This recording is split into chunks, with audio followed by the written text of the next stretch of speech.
ഐക്യത്തിൻ ജീവിത സ്വർഗീയ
മരിയൻ വഴിയുടെ അവസാനത്തെ സ്ഥലം പ്രസാദവനാഥയും വിയലം കപ്പേളയുമാണ്. പരിശുദ്ധ കന്യകാമറിയത്തിന്റെ ജീവിതത്തിലൂടെയും വിവിധ സ്ഥലങ്ങളിൽ നൽകപ്പെട്ടിട്ടുള്ള സന്ദേശങ്ങളിലൂടെയും മരിയം വഴി നടത്തിയിരുന്ന പ്രസാദവനാഥയുടെ സന്നിധിയിൽ എത്തിയിരിക്കുകയാണ്. കുരിശിൻ ചുവട്ടിൽ വെച്ച് മനുഷ്യന്റെ മാതൃത്വം സ്വീകരിച്ച് അമ്മ മനുഷ്യനെ സഹായിക്കുവാനുള്ള ചുമതല ഇന്ന് നിറവേറ്റുവാൻ ശ്രമിക്കുകയാണ്. ഭൂമിയിലേക്ക് വരുവാൻ ദൈവം പരിശുദ്ധ കന്യകാമറിയത്തെ ഉപകരണമായി തിരഞ്ഞെടുത്തതുപോലെ ദൈവത്തിൽ നിന്ന് മനുഷ്യനിലേക്ക് അനുഗ്രഹം സ്വീകരിക്കുവാൻ പരിശുദ്ധ കന്യകാമറിയത്തെ തന്നെയാണ് ദൈവം നിയോഗിച്ചിരിക്കുന്നത്. അനുഗ്രഹം വിതരണം ചെയ്യുന്നത് കൊണ്ട് പ്രസാദവനാഥ എന്ന പേരിന് അവിടെ നടക്കുകയാണ്. ഇന്നത്തെ ജനതയെ രക്ഷിക്കുവാനുള്ള പരിശുദ്ധ കന്യകാമറിയത്തിന്റെ പ്രേക്ഷകനാഥ തന്റെ വാസസ്ഥലമായി തിരഞ്ഞെടുത്തിരിക്കുകയാണ്. ഇവിടെ സമർപ്പിക്കപ്പെടുന്ന പ്രാർത്ഥനകളും ത്യാഗങ്ങളും സ്വീകരിച്ചുകൊണ്ട് ലോകത്തിന് മുഴുവനും കേരള സഭയ്ക്ക് പ്രത്യേകമായും അവിടുന്ന് അനുഗ്രഹങ്ങൾ നൽകിക്കൊണ്ടിരിക്കുകയാണ്. അവിടുന്ന് ആവശ്യപ്പെടുന്ന ആദ്യത്തെ കാര്യം നമ്മെ തന്നെ സമർപ്പിക്കുക എന്നുള്ളതാണ്. തുടർന്ന് ഈ തലമുറയ്ക്ക് വേണ്ടി അമ്മയോട് ഒരുമിച്ച് പ്രാർത്ഥനകളും ത്യാഗങ്ങളും ദൈവത്തിന് മുൻപിൽ നിരന്തരം സമർപ്പിക്കുക.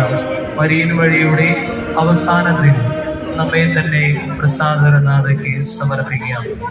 എൻ്റെ അമ്മയും രാജ്ഞിയുമായ പ്രസാദവനാഥയെ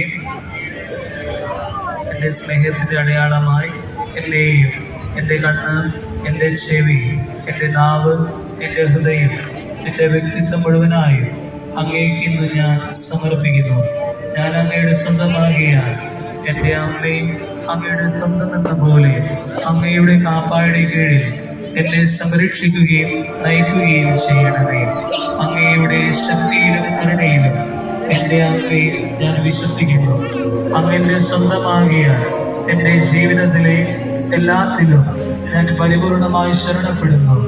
എൻ്റെ ചിന്ത പരിശുദ്ധമാകുവാൻ എന്നിലൂടെ അങ്ങ് ചിന്തിക്കുകയും ഞാൻ സത്യയും നീതിയും മാത്രം സംസാരിക്കുവാൻ അങ്ങ് എന്നിൽ സംസാരിക്കുകയും എല്ലാം നന്നായി ചെയ്യുവാൻ എന്നിലൂടെ അങ്ങ് പ്രവർത്തിക്കുകയും ചെയ്യണമേ. അങ്ങ് എൻ്റെ ജീവിതത്തിലേക്ക് കടന്നിറങ്ങുക. അങ്ങേക്കും അങ്ങയുടെ ദൈവത്തിലേക്ക് വേണ്ടി എന്നെ ഉപകരണമാക്കുക. അങ്ങനെ എന്നിലൂടെയും അങ്ങയെയും അങ്ങയുടെ പ്രവൃത്തികളെയും കാണാൻ ഇടവരട്ടെ. പ്രസാദവനാഥേ എന്നെ അനുഗ്രഹിക്കണമേ. ആമേൻ. തുടർന്ന് പവേലയാണ് സെബസ്ത്യാനോസിന്റെ ശരണപ്പെട്ടുകൊണ്ട് ഞങ്ങൾ ഇപ്പോൾ യാചിക്കുന്ന പ്രത്യേക അനുഗ്രഹം ഞങ്ങൾക്ക് വേണ്ടി നൽകണമേ. സ്നേഹമുള്ളവരെ, ആശീർവാദം നമ്മൾ സ്വീകരിക്കാനായിട്ട് പോവുകയാണ്.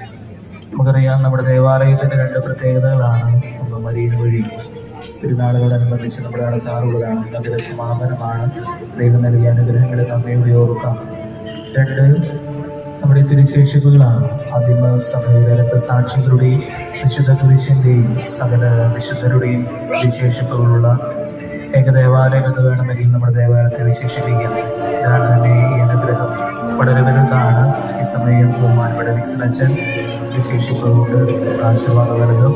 തിരുനാൾ ആഘോഷങ്ങളെ ഭംഗിയായി പൂർത്തീകരിക്കുവാൻ ആത്മാർത്ഥമായി പ്രാർത്ഥിക്കും. നമ്മുടെ കർത്താവ് ഈശോ മിശിഹായുടെ കൃപയും പിതാവായ ദൈവത്തിന്റെ സ്നേഹവും പരിശുദ്ധാത്മാവിന്റെ സഹവാസവും നാം എല്ലാവരോടും കൂടെ ഉണ്ടായിരിക്കട്ടെ, ഇപ്പോഴും എപ്പോഴും എന്നേക്കും.